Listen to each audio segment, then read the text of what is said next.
मैं खूब तेज तेज से रो रही थी। मेरे आंसू थमने का नाम नहीं ले रहे थे। मेरा शोर पूरे कमरे में गूंज रहा था।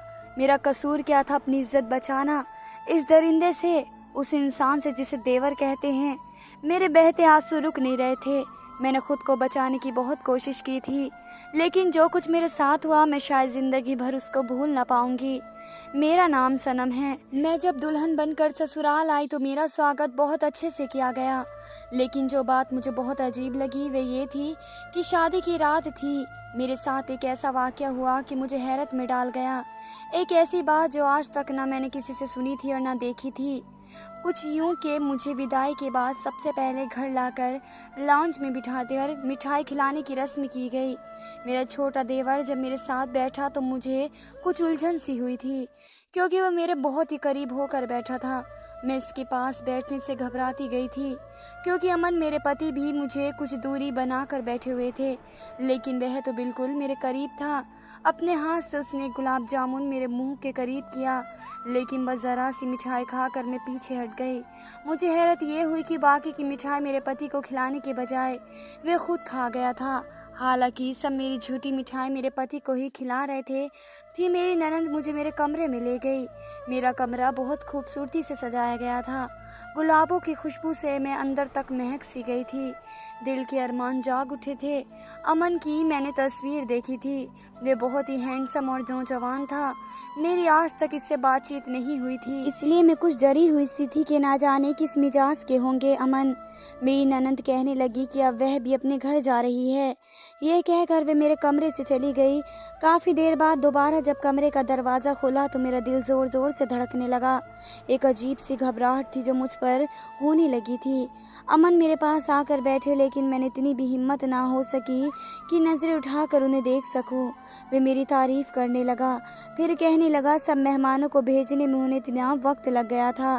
अपनी जेब से अंगूठी निकाल कर अभी उन्होंने पहनने के लिए मेरा हाथ थामा ही था कि कमरे के दरवाजे पर दस्तक सी होने लगी। मुझे हैरत सी हुई थी। इस वक्त कौन हो सकता था, क्योंकि सास ससुर मरे हुए थे। दो ननंद थी, वह भी शादीशुदा थी और अपने घर जा चुकी थी। बस एक छोटा देवर था और वह भला इस वक्त क्यों मेरे कमरे का दरवाज़ा खटखटाएगा। मेरे पति ने अंगूठी मुझे जल्दी से पहनाई। मुझे लगा था अंगूठी पहनते हुए वे कुछ प्यार भरे वादे मुझे करेंगे कि सनम तुम यह कभी भी अपने हाथ से मत उतारना, मैं बहुत मोहब्बत से तुम्हारे लिए लेकर आया हूँ। लेकिन पहली मुलाकात थी, रोमांटिक सी नहीं हुई थी। अमन बेड से उठकर दरवाज़ा खोलने लगे। सामने मेरा देवर ही खड़ा था। जो बात वह मेरे पति से इस वक्त कह रहा था मैं सुनकर हैरत में पड़ गई। कहने लगा मुझे आपके वॉशरूम में जाना है। मैं जाऊं भाई? इसके इस इजाज़त पर हैरान होकर रह गई थी। कैसा जाहिलीना सा सवाल था। घर में और भी कमरे थे और कमरों में वॉशरूम भी होंगे। भला ये कोई हरकत थी कि शादी की रात भाई के वॉशरूम में जाने के लिए दरवाज़ा बजा दिया जाए? अपने देवर की अक्ल पर मुझे ताज्जुब होता। वह काम था, लेकिन जो कुछ मेरे पति ने कहा मेरे लिए वह भी अनोखा जवाब था।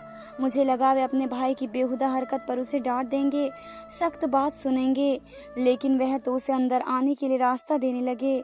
मेरा देवर मुझे मुस्कुराता हुआ देखकर मेरे वॉशरूम में घुस गया। आधे घंटे बाद नहा धोकर निकलकर कमरे से बाहर चला गया। शादी की पहली रात ही मेरा मूड बहुत ख़राब हुआ था, लेकिन मैं एक दिन की दुल्हन थी, इसलिए अमन से सामना ना कर सकी। मुझे इसके बाद ना तो पति की तारीफ अच्छी लग रही थी, ना ही मोहब्बत भरी बातें। मेरा दिमाग तो उस बेतुकी सी बात पर अटक सा गया था कि ये क्या बेहुदा हरकत थी।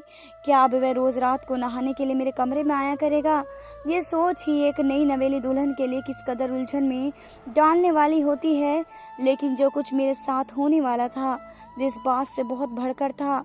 मैं तो ये सोच कर ससुराल आई थी कि मेरे ससुराल में सास ननद जैसी कोई चीज़ नहीं है, इसलिए मैं अपने घर पर राज करूंगी। बस एक छोटा देवर है, वह भला मुझे क्या कह सकता है। दिन भर बाहर रहता, रात को खाना ही खाएगा, फिर वह अपने कमरे में चला जाएगा। लेकिन वह देवर नहीं, एक आफत की पुड़िया थी। रात को इस कमीन की वजह से मैं परेशानी का शिकार रही थी और सुबह भी इसके शोर से मेरी आँख खुली थी। बाहर एक हंगामा हो रहा था। मेरी आँख खुली तो मेरा पति अमन बेड पर मौजूद नहीं था। कमरे के बाहर मुझे यूं लगा जैसे लड़ने की आवाज़ आ रही हो। मैं परेशान होकर उठ बैठी। जब कमरे के दरवाजे के पास आई तो आवाज़ साफ सुनाई देने लगी। मेरा देवर मेरे पति से इस बात के लिए झगड़ रहा था कि आप तो कहते थे कि मेरी बीवी आएगी तो सुबह उठकर नाश्ता बना कर देगी। अब आपकी बीवी आ चुकी है तो इसे जगा कर कहें कि नाश्ता बना कर दे। देवर के मुंह से ये बात और उसके जाहिलाना अंदाज पर मेरी रगों में खून उभरने लगा। कैसा बदतमीज आदमी था।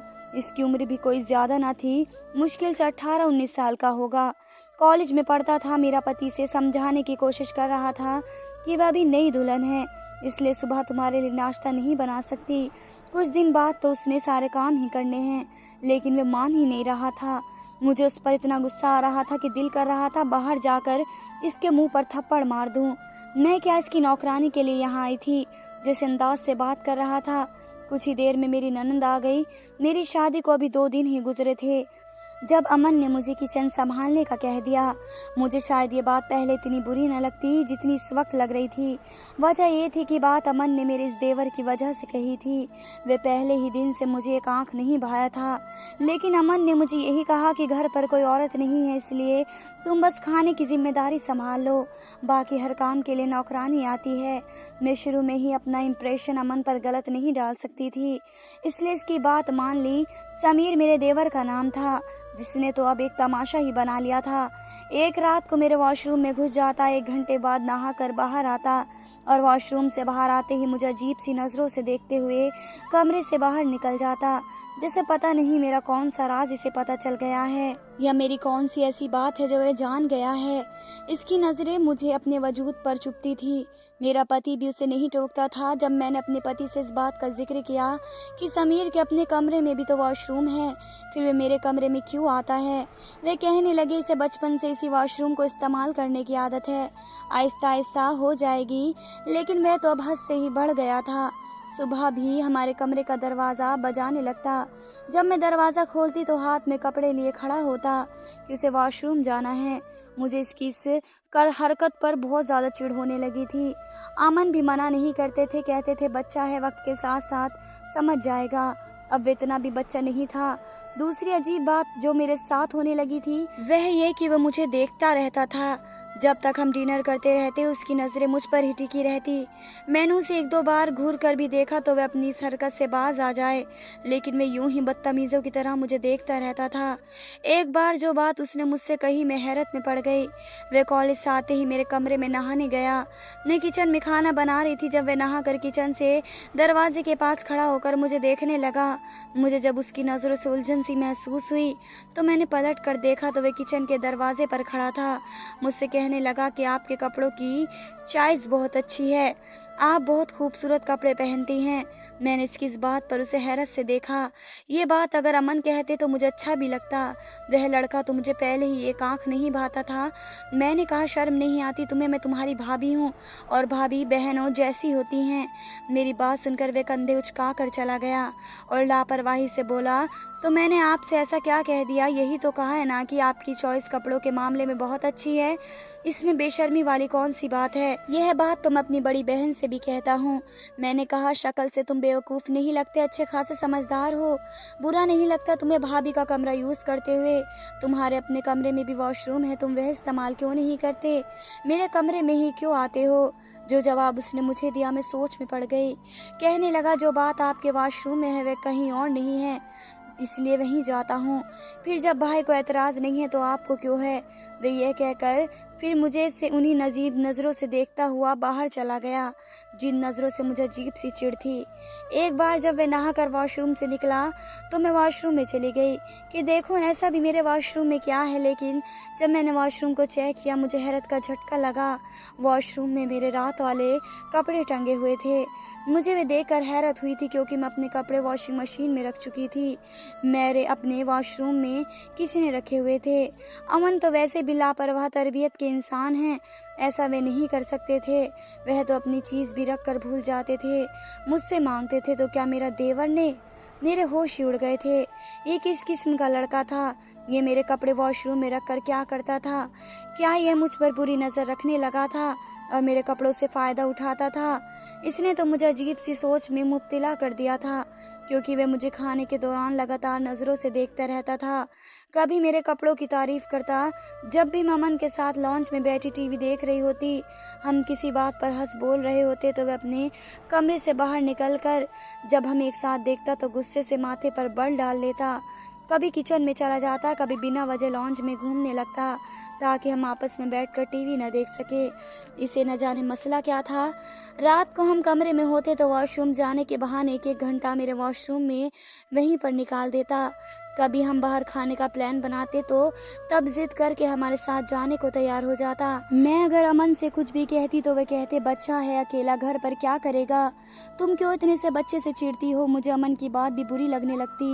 वे इतना भी बच्चा नहीं था। मुझे लगता था कि इससे हम दोनों पति पत्नी के पास आने से कुछ दिक्कत थी। रात के 3 बजे वह अमन को कॉल कर देता कि भाई मेरी तबीयत ठीक नहीं है, मेरे कमरे में आ जाएं।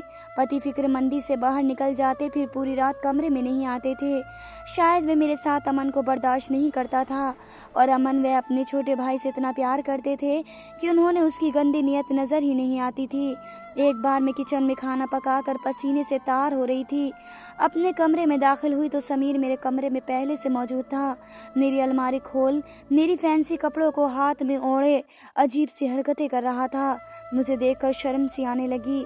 मुझे देखकर वह घबरा सा गया। मैंने कहा, तुम मेरे कमरे में क्या कर रहे हो? कहने लगा, भाभी मैं आपका सूट ले लूं? इसके सवाल पर मैं दंग सी रह गई। मैं वह सूट 2 दिन पहले ही अपनी ननंद के घर दावत पर पहन कर गई थी और वापसी पर मैंने हैंगर में उसे रख दिया था। मैंने कहा, तुम क्या करोगे? इसका लेडीज सूट है। कहने लगा, इसमें आपकी खुशबू बसी है जो मुझे बहुत अच्छी लगती है। इसकी बातों ने मेरे होश उड़ा दिए थे। मैं मेरे कपड़े लेकर कमरे से बाहर निकल गया, लेकिन मेरा दिल धक सा रह गया था। यह लड़का किस किस्म की बातें करके गया था। मैं पूरा दिन घर में इसके साथ अकेली होती हूँ। अमन तो सुबह के ऑफिस गए रात को लौटते हैं। यह कॉलेज से वापस आकर कहीं नहीं जाता, हर वक्त लॉन्च में बैठा रहता है या फिर मेरे वॉशरूम में घुसा रहता है। मुझे अपने देवर से डर सा महसूस होने लगा था, लेकिन मेरा पति था कि इसके खिलाफ कुछ भी सुनने को तैयार नहीं था। मैं जब भी अमन से समीर की हरकतों के बारे में कुछ भी कहती, वह मुझे यही कहता, ससुराल के नाम पर तुम्हें बस एक देवर ही तो मिला है, वह भी तुमसे बर्दाश्त नहीं होता। मेरी बहनें तो महीनों ससुराल से मेरे घर नहीं आती जो तुम्हें संभालना पड़े। बच्चा है, वे शादी से पहले भी मेरे पास इसी कमरे में रहता था, मेरे साथ सोता था, इसलिए से इसी कमरे का वॉशरूम इस्तेमाल करने की आदत है। लेकिन तुम्हें इस बच्चे से ना जाने इतनी सी बात पर क्यों इतनी चिढ़ हो गई है? अमन से मैंने ज़रा सी बात क्या करी, उन्होंने तो मेरी बात पूरी सुने बिना ही मुझे ठीक ठाक सुना दी थी और गुस्से से कमरे से बाहर निकल गए। कहने लगे, रहो अकेली इस कमरे में, मैं भी यहाँ से बाहर चला जाता हूँ, कल को तुम्हें मुझ पर भी एतराज़ होगा। मेरी ज़रा सी बात पर अमन ने मुझसे कई दिन तक बात भी नहीं की। कहने लगे, तुम अगर यह चाहती हो कि तुम्हारे लिए मैं अपना भाई छोड़ दूँ तो ये मैं कभी नहीं करूँगा। मैं बहुत परेशान हो गई थी। अमन मेरी बात को गलत रंग दे रहे थे। दूसरी तरफ मेरे देवर की हरकतें बढ़ती जा रही थी। मेरे वॉशरूम में मेरे ही कपड़े पड़े होते जो मैं एक दिन पहले उतार कर वॉशिंग मशीन में रखती थी। मेरे पति के लिए शायद ये बात एक मामूली सी हो कि मेरे कपड़े वे नहाने से पहले मेरे वॉशरूम में लेकर जाता था, लेकिन मेरे लिए ये बात मामूली नहीं थी। इस बारे में जो कुछ सोच मेरे दिमाग में गर्दिश कर रही थी वे मेरे लिए पल पल तकलीफ़ पहुंचाने वाली थी। किसी भी औरत के लिए यह बात दिमागी तौर पर बहुत मुश्किल थी। आखिर वह क्यों मेरे कपड़े लेकर वॉशरूम में जाता है, उसके साथ क्या करता है घंटों तक? वह मेरे वॉशरूम में मेरे कपड़ों के साथ कौन सी हवस को पूरा करता है? अगर वैसा करता है तो कभी मौका पाकर मेरे साथ भी इस सोच ने मेरे अंदर मेरी रूह तक को हिला दिया था। और अगर समीर मेरे साथ कुछ भी गलत करता तो अमन मुझको ही झूठा समझते। मैं इसी सोच में गिरफ्तार हो चुकी थी कि क्या करूं। एक तरफ मेरा घर था और दूसरी तरफ मेरी इज्जत, किसको बचाती और किसको दांव पर लगा देती। मैं एक बहुत बड़ी दिमागी परेशानी से गुजर रही थी। जितनी देर अमन घर पर न आते मैं अपने कमरे में बंद रहने लगी थी। मुझे अपने देवर से डर लगने लगा था, डर महसूस होने लगा था। था।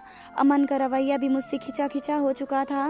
वे ये समझते थे कि मैं उन्हें उनके भाई से अलग करना चाहती हूँ। जानबूझकर ऐसा कर रही हूँ, इसलिए वे मेरे साथ वक्त नहीं गुजारते थे। कमरे में देर से आने लगे थे, मुझसे ज़्यादा बात नहीं करते थे। और ना जाने मेरा देवर क्या चाहता था, अब भी वह रात को मेरे ही कमरे में जाकर नहाता। जब बाहर आता तो बड़ा खुश होकर आता, जैसे उसे वॉशरूम में कौन सा मज़ा मिल गया हो। वह जैसे ही कमरे से बाहर निकलता, मैं वॉशरूम में जाती तो मेरा जोड़ा वहाँ लटका हुआ होता जब मैंने रात को बदला होता था। अब भी इस कपड़ों से मेरे पसीने की बदबू आ रही होती थी। मैंने अब ये क्या किया, अपने कपड़े रोज़ धोना शुरू कर दिया, क्योंकि वे मेरे धुले हुए कपड़े नहीं लेता था, हमेशा मेरे एक दिन पुराना पहना हुआ कपड़ा ही लेता था। जब से मैंने अपने कपड़े धोने शुरू कर दिए थे, वे मुझे अजीब सी गुस्से भरी नज़रों से देखने लगा, जिसे पता नहीं अपनी नज़रों से ही मुझे मार डालेगा, क्योंकि मैंने इसकी घटिया सोच का सामान ख़त्म कर दिया था। इसलिए इसकी बेचैनी सातवें आसमान पर थी, लेकिन मैं सुकून से थी। वे अब बेकरार रहने लगा था। कभी अपनी नाखून मुंह में डाले कतरने लगता, कभी मुझ पर घूर घूर कर गुस्से में देखता। जब तक वे कॉलेज में होता, मैं बहुत सुकून से जल्दी जल्दी अपने काम निपटा लेती। जैसे ही वे घर लौटता, मैं फटाफट से अपने कमरे में बंद हो जाती। जब अमन आते तभी मैं कमरे से बाहर आती थी, लेकिन आज तो समीर ने हद ही कर दी थी। मैं रात को किचन में बर्तन धो रही थी, जब वे किचन में आ गया। फिर उसने जो हरकत मेरे साथ की, मेरा इस हरकत पर उसके ऊपर हाथ टूट गया। लेकिन इसी वक्त अमन वहाँ आ गए और मुझे ही गुस्से से देखने लगे।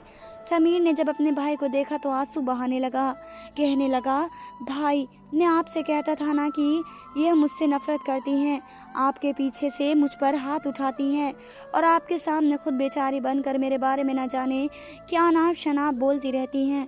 आज आपने देख लिया ना कि ये मेरे साथ क्या करती हैं। देख पल में यूं बदल गया था, जैसे अपने रंग ढंग देखकर हैरान रह गई थी। मैंने कहा, मन, ये आपके सामने ड्रामा कर रहा है, अभी ये मेरे साथ बदतमीजी कर रहा था। यह बात अभी मेरे मुंह से निकली ही थी कि एक थप्पड़ अमन ने मेरे मुंह पर मारा। कहने लगे, खबरदार, जो मेरे मासूम भाई पर गलत इल्ज़ाम भी लगाया। दफ़ा हो जाओ मेरे घर से, तुम्हें तलाक देकर तुम्हारे घर भिजवा दूंगा। अमन की बात ने तो मेरे पैरों तले ज़मीन ही निकाल दी। अमन मेरे देवर को लिए अंदर उसके कमरे में चला गया और मैं किसी हारे हुए खिलाड़ी की तरह वहाँ खड़ी थी। मेरा गाल भी थप्पड़ की वजह से दहक रहा था, लेकिन मेरी आंखों में आंसू नहीं थे। मैं अपने कमरे में आ गई। मैंने सोच लिया कि अब अमन की मिन्नतें नहीं करूँगी। इससे अगर मुझ पर भरोसा ही नहीं तो मेरा यहाँ रहने का क्या मकसद रह जाता है। इसलिए मैं सुबह अपने घर चली गई। मेरे देवर ने किचन में आते ही मुझसे कहा था कि अगर मैंने उसे अपना पहना हुआ जोड़ा ना दिया तो वह मेरा घर बर्बाद कर देगा। उसकी यह बात सुनकर ही मेरा हाथ इस पर उठ गया था। मैं अपने माँ बाप के घर चली गई, सारी सच्चाई अपने माँ बाप को बता दी। मैंने कहा कि मुझे तलाक चाहिए, मैं अब उस घर में रहना नहीं चाहती। लेकिन मेरी किस्मत को कुछ और ही मंजूर था। मैं उम्मीद से हो गई थी। ये खबर अगर मुझे चंद दिन पहले मिलती तो शायद मुझे खुशी भी होती। इस वक्त मैं सुनकर रोने लगी थी। 1 महीना खामोशी से गुजर गया। इसके बाद एक दिन मेरी ननंद आई और कहने लगी कि मैं कल ही मायके गई तो मुझे अमन ने कहा कि तुम नाराज होकर यहाँ अपने मायके आई हो। मैंने ताज्जुब से उसे देख कर कहा, तुम्हारे भाई ने वजह नहीं बताई? मेरी बात पर वह कहने लगी, वजह भी बताई है, लेकिन यकीन जानो सनम, इस बात से वह भी वाकिफ नहीं था। बस मैं जानती थी तुम्हारी शादी के फौरन बाद मेरे पति का ट्रांसफ़र दूसरे शहर हो गया था, इसलिए तुमसे कभी इस मामले में खुलकर बात ही नहीं हो सकी। असल में समीर 10 बरस का था जब हमारे माँ बाप की एक हादसे पर मौत हो चुकी थी। समीर अपना दिमागी संतुलन खो बैठा था, क्योंकि सबसे छोटा था, इसलिए मेरी माँ के वह कपड़े जो उतार कर बदल कर बाबा के साथ गई थी और हादसे का शिकार हो गई थी। समीर उनके धोने वाले कपड़े सीने से लगाए रोता रहता था। उन कपड़ों को वे सूंघता रहता था। इसे इतना गहरा सदमा मिला था कि वह माँ का धोने वाला जोड़ा हर वक्त अपने पास रखता था। इसे न जाने ऐसे कपड़ों से क्या मिला था। चंद महीनों जब उसने अपनी आदत नहीं बदली तो मैंने वे कपड़े किसी फ़कीर को दे दिए। लेकिन जब समीर को पता चला तो उसने तो एक बड़ा सा तमाशा लगा दिया था। फिर वह मेरे और मेरी छोटी बहन के धोने वाले कपड़े अपने पास रखने लगा। नहाने से पहले हमारे कपड़े पहनने लगता। इसे आदत सी हो गई थी। इसी पुराने कपड़ों से उसे वैसे आती थी जैसे उसकी माँ भी जिंदा है, इसलिए से कपड़ों से वह आ रही थी। इसकी ऐसी आदत से हम तंग आ चुके थे, लेकिन हमारी शादी के बाद से वह बिल्कुल ठीक हो गया। मुझे नहीं पता था कि वह तुम्हारे साथ भी यह सब करेगा, लेकिन मैंने अमन को भी समझाया है और समीर को मैं अपने साथ ले जा रही हूँ ताकि इसका इलाज करवा सकूँ। मेरी ननंद ने मेरा घर बर्बाद होने से बचा लिया था। ननंद बुरी नहीं होती, हम बस उनके बारे में सोच ही गलत लेते हैं। धन्यवाद दोस्तों।